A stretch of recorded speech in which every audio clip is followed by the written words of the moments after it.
Bersamaan dengan itu, dari bawah melesat hawa dan kabut dingin yang secara aneh menahan sosok Putih Andini. Kalau sebelumnya sosok gadis itu jatuh sangat deras, kini tubuh itu seperti mengapung. Masih terus jatuh di bawah, tapi perlahan-lahan. Putih Andini yang berada dalam keadaan setengah sadar baru ingat dirinya ketika hawa dingin membuat sekujur tubuhnya bergeletar. Selain itu, ada suara menghentak aneh membuat badannya ikut tersentak-sentak. Masih dalam keadaan terbaring, pertama sekali yang dilakukan gadis ini adalah memegang kepalanya dengan kedua tangan. Lalu dia bangkit mencoba duduk. Ternyata dia berada di suatu tempat ketinggian. Memandang berkeliling, dia melihat air. Astaga, aku kembali berada dalam air. Masih bisa bernafas seperti biasa. Berarti ilmu menyelam yang diberikan nenek itu masih kumiliki. Kepalaku tidak pecah, tubuhku tidak hancur. Berada di mana aku saat ini? Apa masih berada dalam telaga Gajah Mungkur? Aku masih bisa melihat jernih dari dalam air. Aku masih bisa bernafas seperti tempat terbuka. Ucapan si gadis terhenti ketika tengkuknya mendadak menjadi dingin.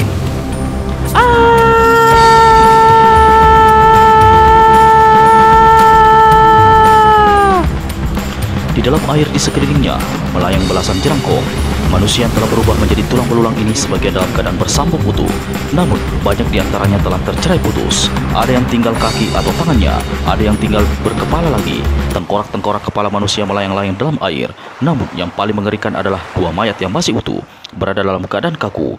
Dua mayat ini adalah yang dilihat naga kuning sebelumnya, yakni mayat Datuk Bonar alias iblis penghujat jiwa dari utara. Satunya lagi, mayat seorang nenek bernama Nyi Wulan, dikenal dengan julukan Singa Betina pada dataran Bromo. Dalam episode Liang Lahat Gajah Mungkur dituturkan bahwa dua orang sakti itu berusaha mencari pedang naga suci 212. Namun mereka berhasil dicegat oleh sepasang naga besar ketika mereka melawan dua naga serta-merta membunuh keduanya.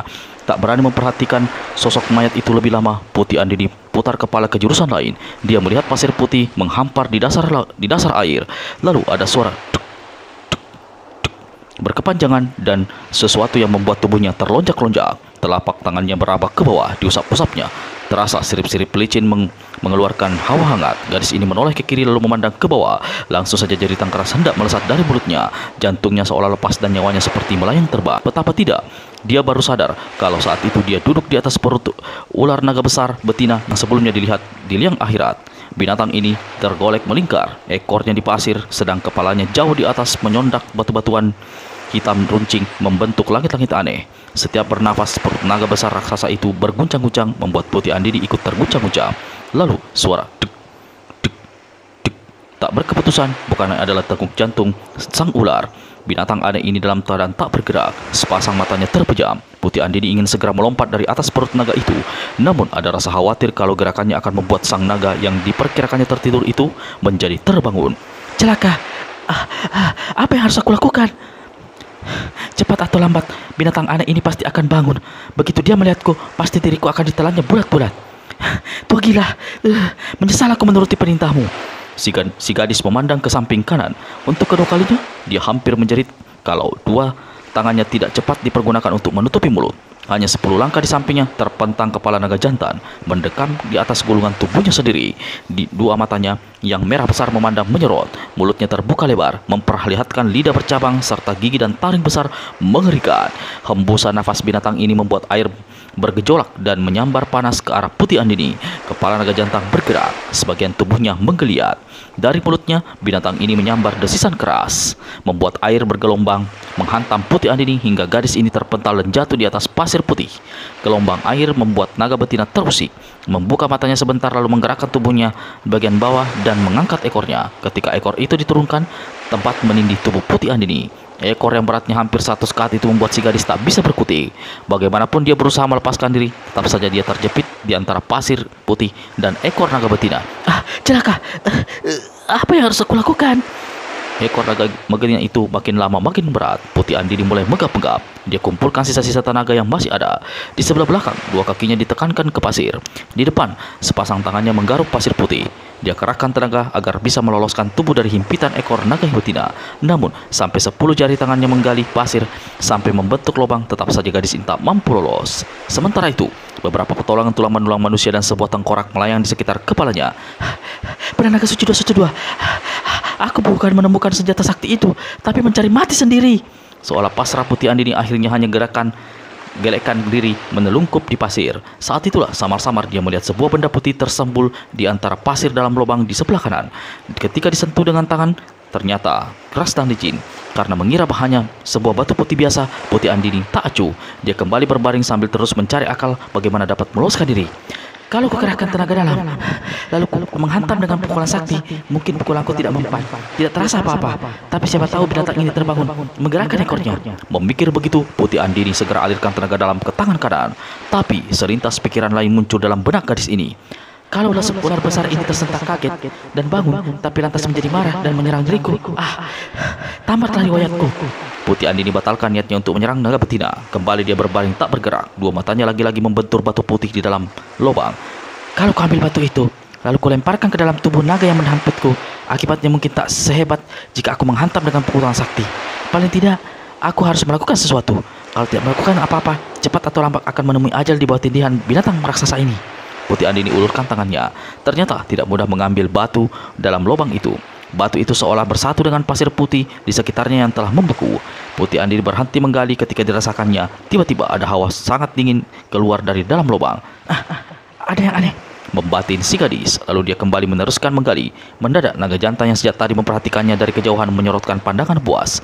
Sepasang matanya memancarkan sinar merah dan dari mulutnya keluar suara mendesis keras. Gerakan Putih Andini tertahan. Binatang itu seperti marah. Binatang itu seperti marah. Tapi tak ada sambaran angin, tak ada sambaran gelombang. Si gadis menunggu sesaat, lalu kembali menggali. Untuk mengeluarkan batu dari dasar lubang, dia harus menggali bagian pasir di sekitar batu putih. Ini tidak mudah karena pasir itu telah membeku dan menyatu dengan batu. Si gadis paksakan diri sampai jari-jari tangannya luka dan berdarah. Namun usahanya tidak sia-sia. Akhirnya dia berhasil mengambil batu putih dari dalam lubang. Batu aneh, ujar Putih Andini dalam hati seraya memperhatikan benda dari tangan kanannya.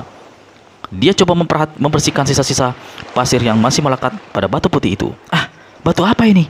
Bukan kerang, bukan pula karang. Enteng sekali. Mungkin bekas rumah siput besar.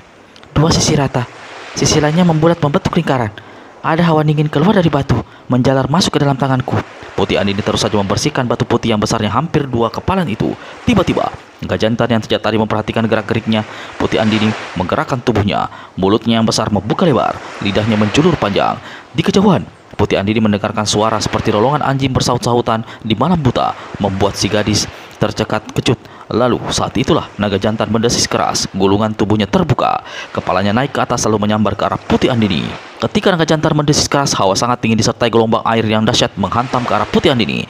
Gadis ini terpekik, tubuhnya terlempar jauh bersamaan dengan terangkatnya ekor ular naga betina lalu terguling-guling di atas pasir putih. Beberapa jerangkung yang masih utuh hancur bercerai-berai.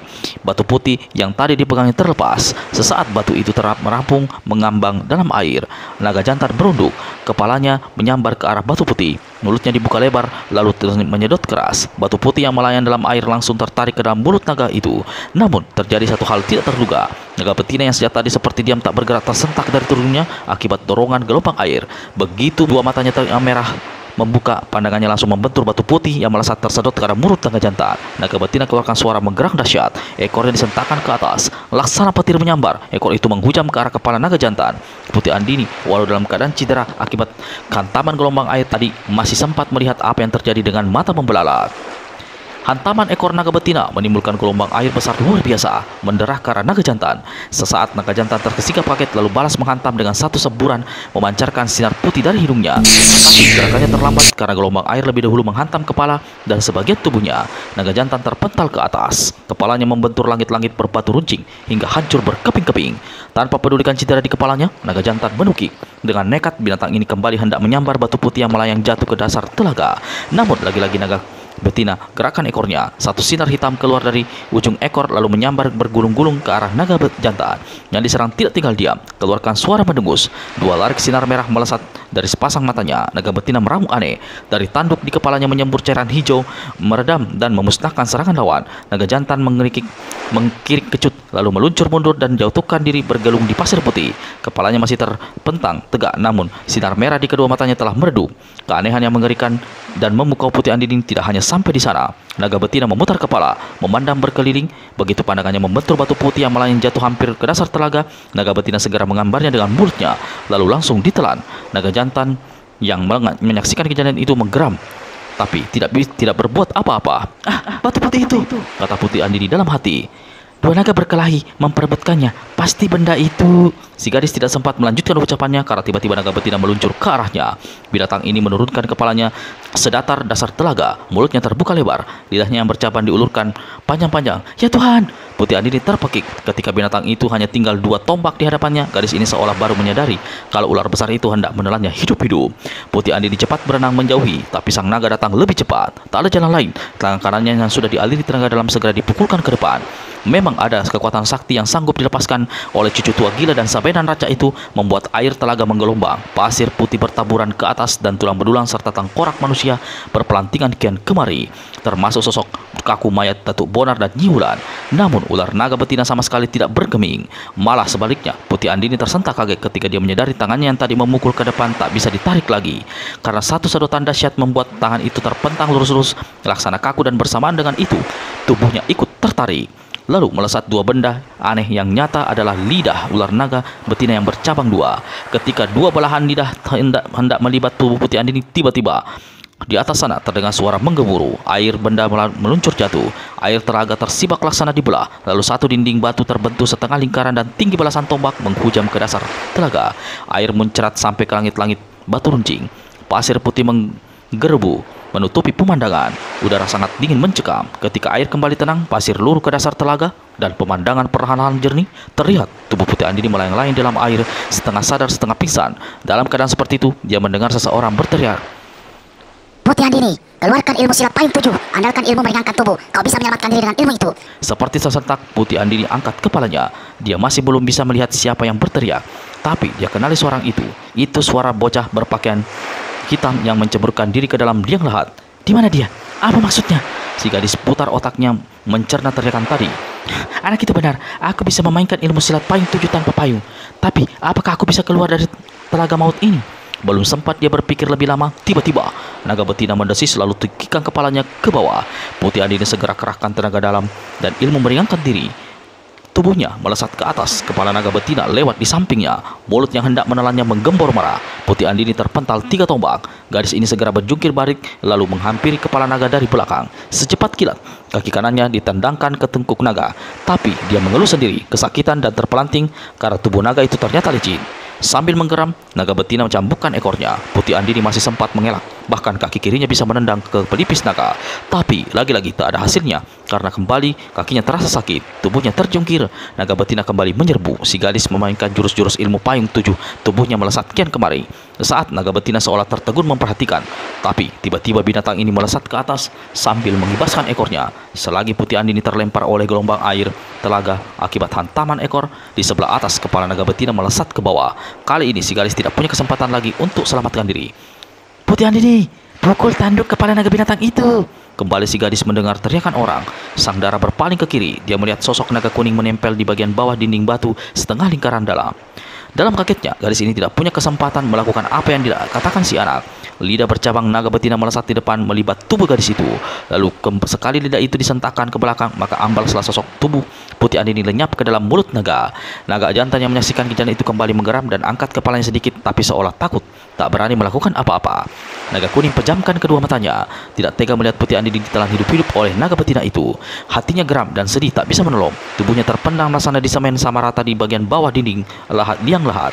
Seperti diceritakan sebelumnya, Ki Gede Tapa Pamungkas telah menjatuhkan hukuman terhadap naga kuning, menjebloskan anak itu ke dalam batu, lalu memasukkannya ke dalam liang lahat yang ternyata dasarnya adalah tempat di mana 2 naga raksasa berada. Naga betina menelan gadis itu. Tamatlah riwayatnya, dia tidak akan pernah menemukan pedang naga suci 212.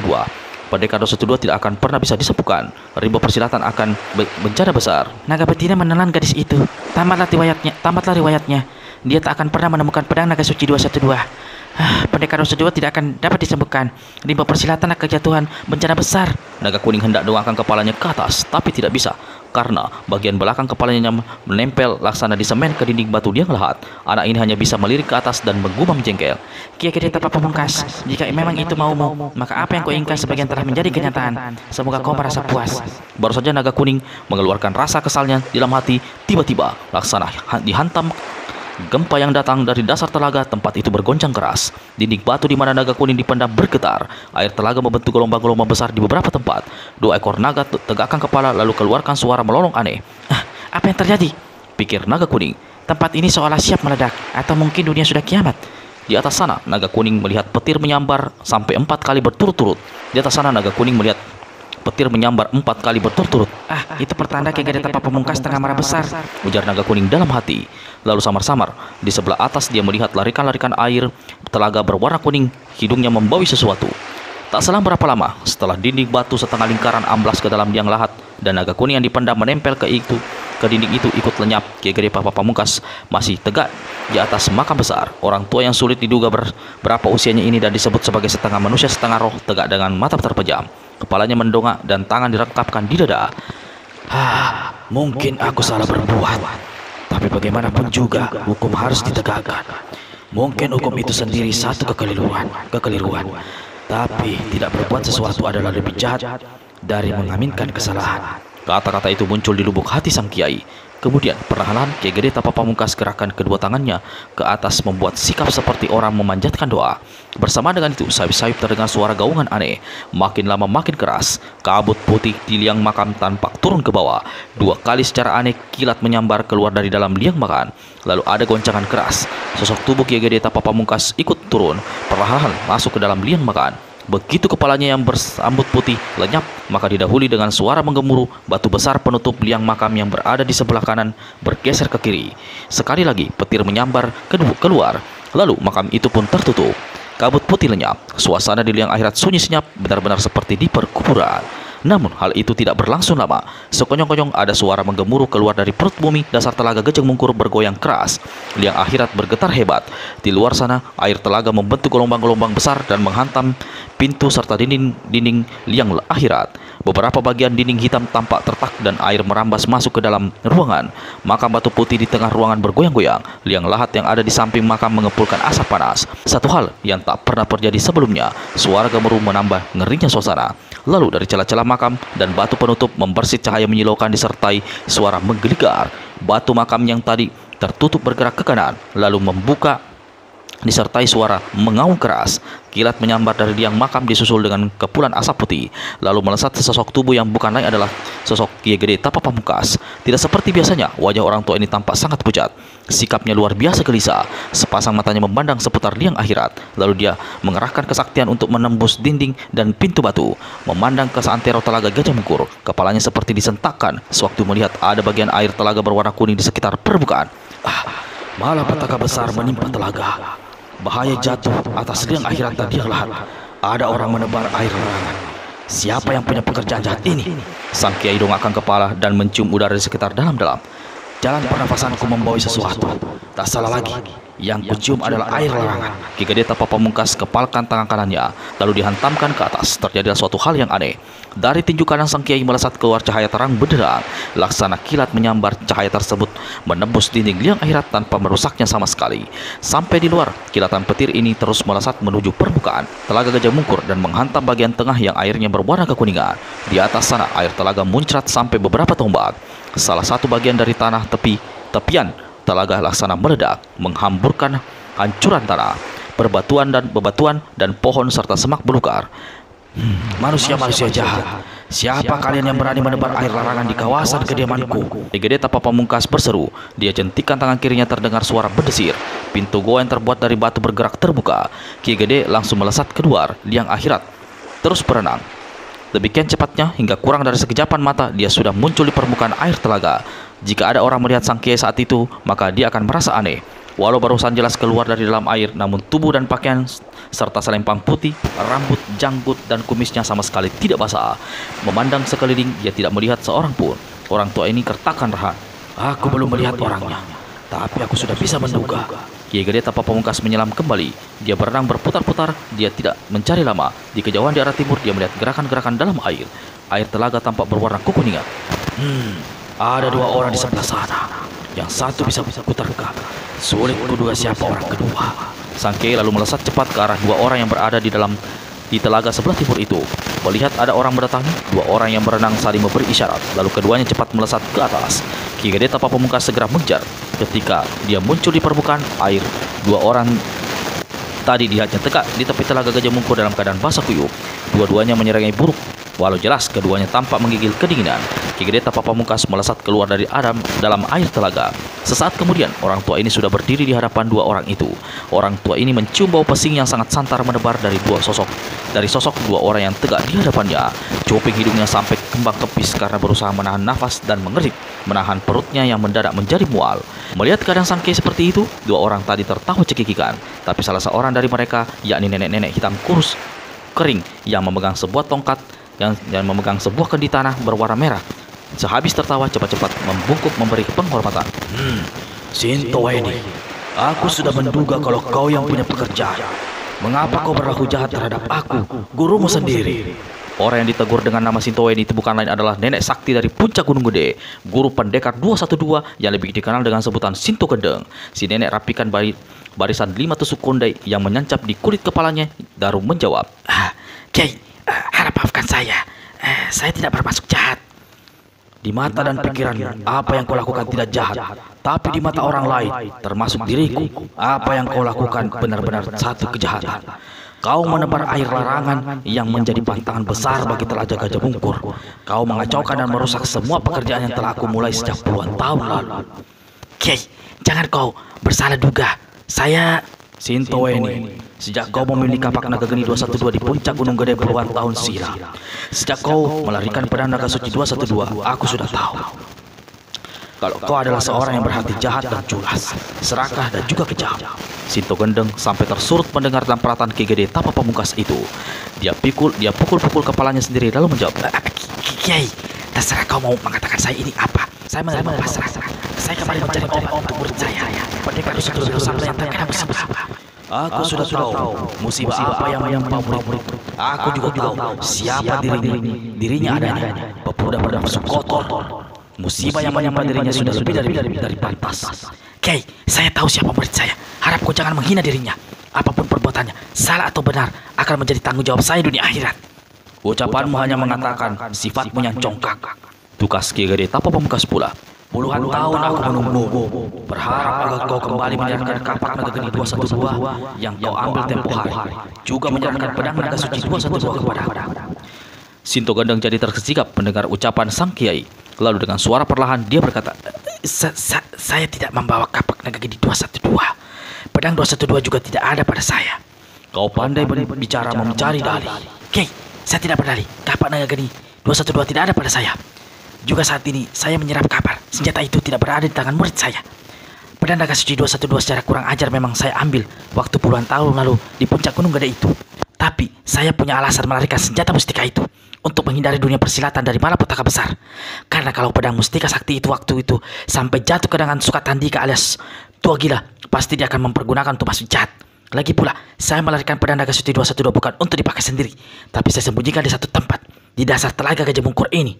Kelak siapa yang benar-benar berjodoh dengan senjata itu pasti akan mendapatkannya. Karena mendengar murid saya ditimpa musibah, konon pedang itu bisa menjadi obat yang mujarab. Maka itulah saya kembali ke tempat ini untuk mencarinya, untuk mengobati pendekar 102, bukan untuk maksud lain. Kau tahu penyakit kutuk yang menimpa muridmu akan lenyap dengan sendirinya setelah 100 hari.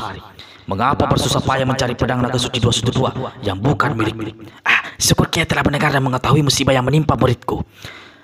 Kapan akan punahnya musibah kutukan itu tidak saya ketahui. Sementara itu limpah persilatan saat ini tengah dilanda marah bahaya besar. Orang-orang lembah akhirat gentayangan kemana-mana mengadu domba antar sesama tokoh silat golongan putih. Bagaimana kalau celaka itu lebih dahulu datang menimpa murid saya sebelum 100 hari? Kiai, cukup. Aku tak perlu keterangan panjang dan lebar. Memotong Ki Gede Tapa Pamungkas. Aku perintahkan agar kau segera angkat kaki dari tempat ini. Bawa serta kawanmu kakek-kakek bermata belok jereng, berkuping lebar, bertampang seperti jorik ini. Saking marahnya, Sang Kiai tak bisa mengendalikan lagi kata-katanya. Kiai, sekali ini mungkin saya tidak dapat menuruti perintah. Saya lebih mementingkan keselamatan muridku, si anak setan itu, daripada diriku sendiri. Saya tidak peduli kau akan memukul rangka batok kepala saya, atau menanggalkan anggota badan saya satu persatu, atau menjincak diriku sampai lumat. Murid saya dalam keadaan bahaya, saya wajib menolongnya. Mengenai kawanku ini terserah padanya, apa dia mau pergi atau tidak. Sinto Gendeng lalu berpaling pada kakek yang tegak di sampingnya. Kakek bermata jereng, siapa kau adanya? Kiai Gede Tapa Pamungkas membentak keras. Tidak mengira akan dibentak orang, kakek di sebelah Sinto Gendeng sampai terlompat saking kagetnya. Sesaat pucat dan ser, ada cairan kuning hangat mengalir di bagian bawah perutnya. Karena dia berdiri dekat sekali di tepian telaga, maka cairan itu mengalir dan masuk ke dalam air. Di dasar telaga, lapat-lapat terdengar suara menggemuruh. Kiai Gede Tapa Pamungkas menjadi kalap dan hendak membentak kembali, tapi Sinto Gendeng mengangkat tangan kirinya dan berkata, Kiai, sahabatku ini punya kelainan aneh. Kalau tidur seperti anak kecil suka ngompol. Jika dia berada dalam keadaan terlalu tenang, maka dia akan beser tanpa terasa. Kencingnya lebih banyak lagi. Saya harap Kiai jangan membentaknya. Karena berarti makin banyak air kencing yang masuk akan masuk ke dalam telaga. Makin porak-poranda keadaan di bawah sana. Kalau Kiai ingin tahu nama sahabat satu ini, dia adalah yang dipanggil orang dengan sebutan si setan ngompol. Julukannya aneh dan lucu. Sinto Gendeng, kau mempergunakan air-airan itu untuk mencelakai diriku dan hendak menghancurkan tempat kediamanku. Maafkan saya Kiai, kau menyebut air larangan. Kami berdua menyebutnya air kencing. Orang beradab dan bersopan santun punya bahasa halus menyebutnya air seni. Tapi apapun namanya tetap bau pesing. Sinto, bawa temanmu ini, lekas angkat kaki dari sini. Maafkan saya Kiai, saya baru pergi kalau sudah mendapatkan pedang naga suci 212 itu. Kau tak bakal menemukannya. Senjata itu tidak ada di sini. Saya tahu di mana berada senjata itu Kiai. Karena puluhan tahun lalu saya yang menyembunyikannya di dasar telaga. Keadaan telaga puluhan tahun lalu telah jauh berbeda saat ini. Pedang sakti itu mungkin sudah tenggelam di dasar telaga. Mungkin sudah dihanyutkan aliran air ke tempat lain. Kau membutuhkan waktu lama dan nasib baik untuk bisa menemukannya. Bagaimanapun sulitnya, saya akan tetap mencoba. Sinto Gendeng, kau licik dan jahat. Kau tahu pantangan di tempat ini. Itu sebabnya kau pergunakan air kencingmu dan mengajak serta kawanmu si setan ngompol itu untuk mencemari air telaga. Maafkan saya Kiai, saya terpaksa melakukannya. Mungkin sudah saatnya Kiai kembali ke puncak Gunung Gede. Aku tidak perlu mendengar nasihatmu. Kau tetap memaksa, tidak mau pergi dari tempat ini. Maafkan saya Kiai, jawab Sinto Gendeng sambil membungkuk-bungkuk. Kalau begitu, terpaksa aku menurunkan tangan kasar. Sebelum kulakukan, aku tanya sekali lagi. Kau tetap tidak mau meninggalkan telaga ini? Sinto Gendeng gelengkan kepala. Kiai Gede Tapa Pamungkas habis kesabarannya. Orang tua ini kembangkan tangannya ke samping, lalu jari-jari tangannya dari kiri kanan dijentikannya. Di dasar telaga terdengar suara menggemuruh keras, lalu di permukaan tengah telaga berkiblat petir 2 kali berturut-turut. Air telaga bergolak muncrat setinggi belasan tombak. Sesaat kemudian, 2 sosok kuning besar mengerikan melesat keluar dari dalam telaga. Yang muncul bukan lain adalah naga jantan dan naga betina bermata merah dan bertanduk hijau. 2 kakek nenek sama-sama terkejut mundur. Setan ngumpul langsung beser. Sedang Sinto Gendeng menggigil dan coba mendekat bagian perutnya dengan tangan kiri, tapi gagal mencegah. Akhirnya dia pun kencing. Begitu cairan ini masuk ke dalam telaga, di dasar telaga terdengar suara menggemuruh. Kiai Gede Tapa Pamungkas sekali lagi mencetikkan jari kanannya. Sepasang naga menggeliat dan keluarkan suara mendesis.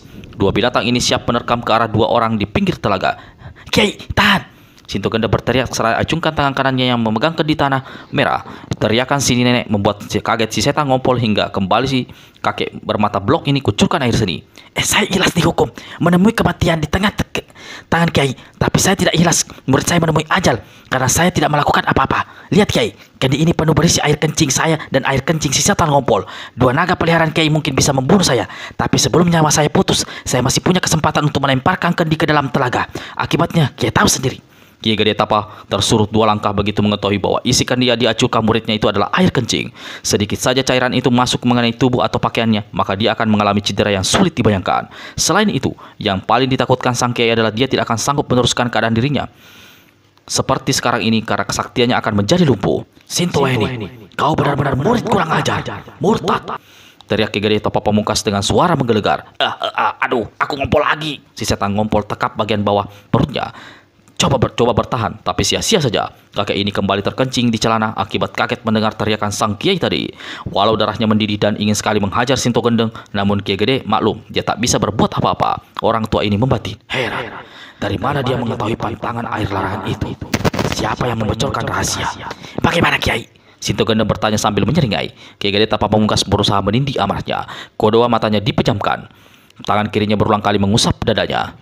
Sinto ini, dengar baik-baik apa yang akan kukatakan. Sang Kiai berucap, hari ini kau boleh menikmati kemenangan, tapi hari ini pula putus hubungan kita sebagai guru dan murid. Kiai, seru Sinto Gendeng seraya jatuhkan diri dan berlutut. Saya menerima salah, namun saya harap Kiai mau mengerti. Selamat tinggal Sintoweni. Mulai saat ini, aku tak ingin melihat dirimu lagi. Aku akan meninggalkan telaga Gajah Mungkur ini. Tapi aku tidak suka begitu mudah bagimu gentayangan di tempat ini. Sepasang naga kembar dan makhluk api yang neraka akan tetap berjaga-jaga di tempat ini. Mudah-mudahan kau dan kawanmu tidak akan menemui ajal di tangan mereka. Habis berkata begitu, Kiai Gede Tapa Pamungkas jentikan jari tangannya kiri kanan. 2 ekor naga besar mendesis keras lalu selulupkan kepalanya ke dalam air dan lenyap dari pemandangan. Kiai Gede Tapa tidak menunggu lebih lama. Orang tua ini rangkapkan 2 tangan di depan dada. Perlahan-lahan tubuhnya masuk lurus ke dalam air. Kaki lebih dahulu, menyusul badan dan terakhir sekali kepala. Di bekas tempat lenyapnya sang kiai untuk beberapa ketika, tampak kabut putih mengambang di atas permukaan telaga. Sinto Gendeng melirik ke arah telaga. Perlahan nenek ini bangkit berdiri sambil acungkan kendi merah di tangan kanannya. Dia tertawa cekikikan. Si setan ngompol buru-buru tekap bagian bawah perutnya sambil berusaha menahan tawa. Tapi sia-sia, begitu tawanya meledak, di sebelah bawah dia kembali bocor. Dia tertipu, dia tertipu. Sinto Gendeng tertawa cekikikan sambil acungkan kendi merah. Kiai Goromo itu pasti sudah mulai pikun. Apa dia tidak bisa membedakan bau pesingnya air kencing dengan bau wanginya tuak murni? Ujar si setan ngompol lalu ikut-ikutan tertawa. Makin keras tawanya, makin deras mengucur kencingnya. Dia percaya saja waktu ku bilang kendi ini berisi air kencingku dan air kencingmu. Padahal isinya tuak harum yang aku dapat dari kawanku, si Dewa Ketua. Serahkan Sinto. Serahkan kendi itu pada aku, Sinto. Tenggorokanku jadi kering karena tertawa terus. Kau orang perempuan jangan banyak-banyak menguak tuak, bisa mandul. Diriku memang sudah mandul sejak dulu, sejak lahir. Menyahuti Sinto Gendeng dan tertawa gela-gela. Tuak dalam kendi diteguknya 1 kali. Walau cuma minum 1 teguk, namun muka keriputan Sinto Gendeng langsung menjadi merah dan tubuhnya bergetar, sedang kedua matanya berkedap-kedip. Apa kataku? Ujar setan ngompol. Tuak keras ini minuman lelaki, bukan minuman nenek-nenek sepertimu. Untung kau tidak sampai terangsang.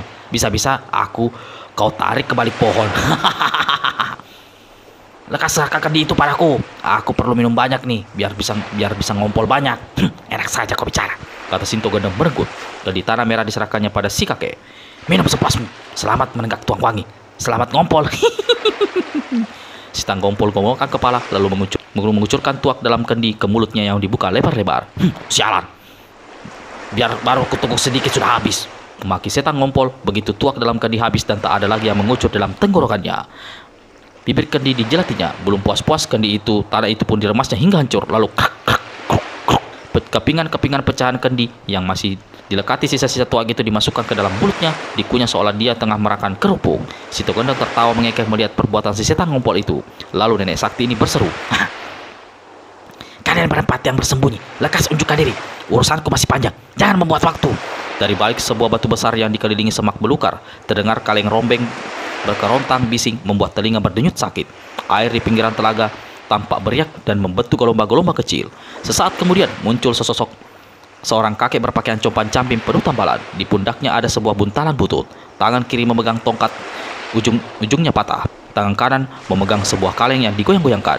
Sepasang matanya berwarna putih. Panasnya siang ini. Caping yang hancur belum kuganti. Sialnya nasib tua bangka ini. Kakek buta yang membuat suara berisik ini adalah kakek segala tahu. Salah seorang dedengkot rimba persilatan. Dia keluar dari balik batu, digandeng seorang pemuda berpakaian hijau dan memakai anting-anting emas di salah satu telinganya. Dia bukan lain Panji, alias Pangeran Rajomudo. Di belakang kedua orang ini menyusul gadis berwajah cantik mengenakan pakaian serba hitam. Rambutnya panjang tergerai dan sepasang matanya yang berwarna biru menambah pesona kecantikan parasnya. Dia adalah Ratu Duyung. Lalu di belakang Ratu Duyung sambil menggaruk-garuk kepala melangkah pemuda gondrong bukan lain adalah Pendekar 112 Wiro Sable. Begitu 4 orang tersebut berada di hadapan Sinto Gendeng dan setan ngompol, si nenek segera berkata, "Anak, aku dan si setan ngompol akan menjusuk masuk ke dalam telaga. Kuharap kalian berempat tetap menunggu di sini." Lalu Sinto Gendeng berpaling pada Ratu Duyung. "Kami perlu bantuanmu sekali lagi, memberikan sirap kekuatan agar bisa berada lama di dalam air. Aku khawatir sirap yang kau berikan sebelumnya pada kami berdua tidak berlangsung lama. Bisa-bisa kami, kakek nenek jelek ini, menemui ajal di dasar telaga." Seperti diketahui, Ratu Duyung dikenal sebagai salah satu penguasa kawasan Laut Selatan. Dia memiliki kemampuan untuk berenang, menyelam, atau berada dalam air dalam waktu yang tidak terbatas. "Saya akan lakukan, Nek," jawab Ratu Duyung. "Tapi daya sirap itu hanya berkekuatan setengah hari. Jadi kau dan kakek ini paling lama hanya bisa bertahan sampai lewat tengah malam nanti." Itu pun sudah cukup," menjawab setan ngompol seraya kedap-kedipkan matanya dan usap bagian bawah perutnya menahan kencing. Ratu Duyung melangkah mendekati Sinto Gendeng dari belakang. Gadis ini peluk si nenek. Matanya dipejamkan, dalam hati dia merapal sesuatu. Mulut Sinto Gendeng berkomat kamit ketika dia merasakan ada hawa aneh memasuki tubuhnya. Selesai menyerap, si Zenek dengan kekuatan yang membuatnya mampu masuk ke dalam air untuk jangka waktu yang lama, maka Ratu Duyung mendekati si setan ngompol. Belum apa-apa, kakek berkuping berluar biasa lebar dan bermata jereng ini sudah tertawa cekikikan sambil memegangi bagian bawah perutnya yang dengan kedua tangan.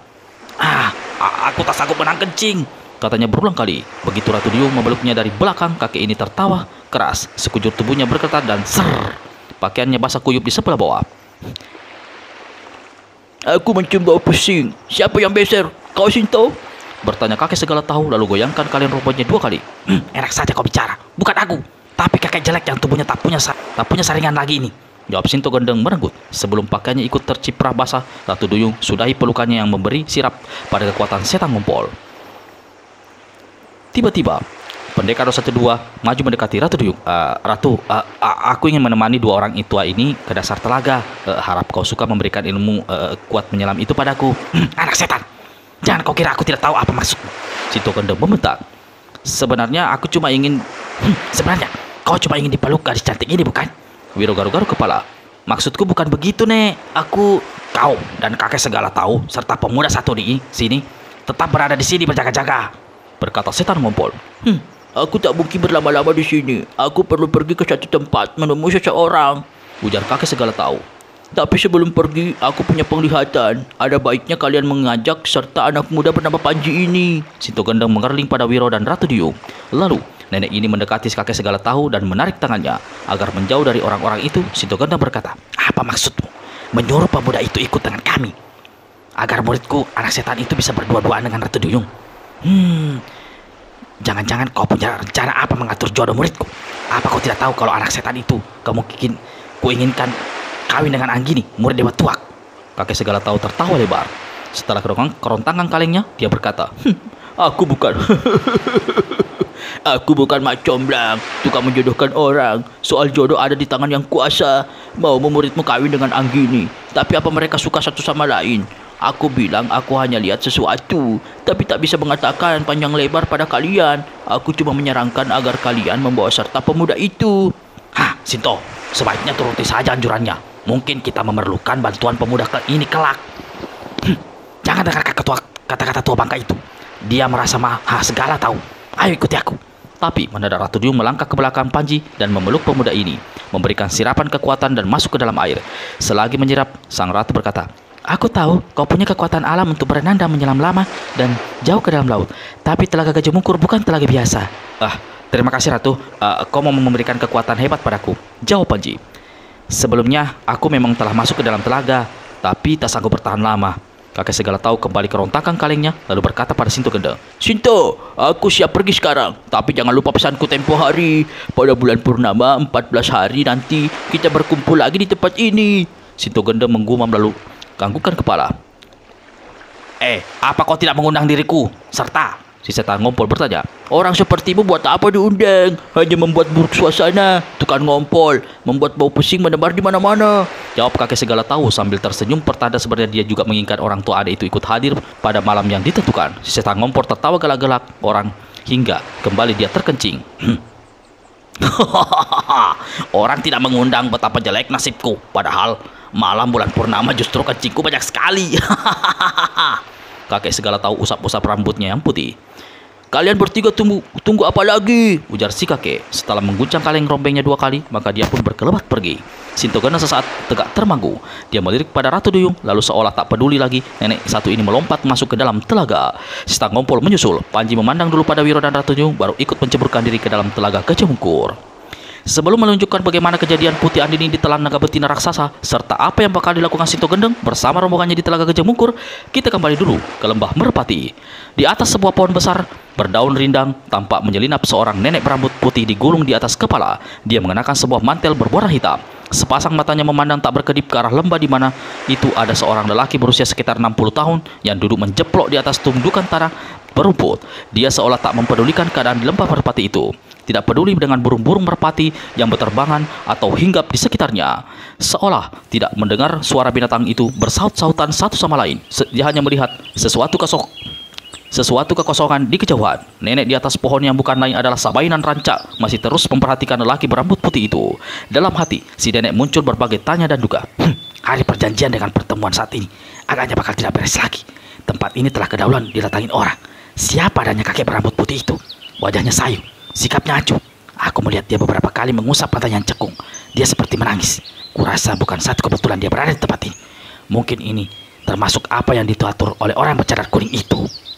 Mungkin seseorang yang juga ada sangkut pautnya dengan rahasia besar kehidupan diriku, Sukatandika, dan iblis pemalu serta orang bercadar itu. Tapi, aku ingat waktu bertemu di sini 2 hari lalu, orang bercadar itu mengatakan bahwa orang yang tidak datang itu adalah Putih Andini, cucuku sendiri.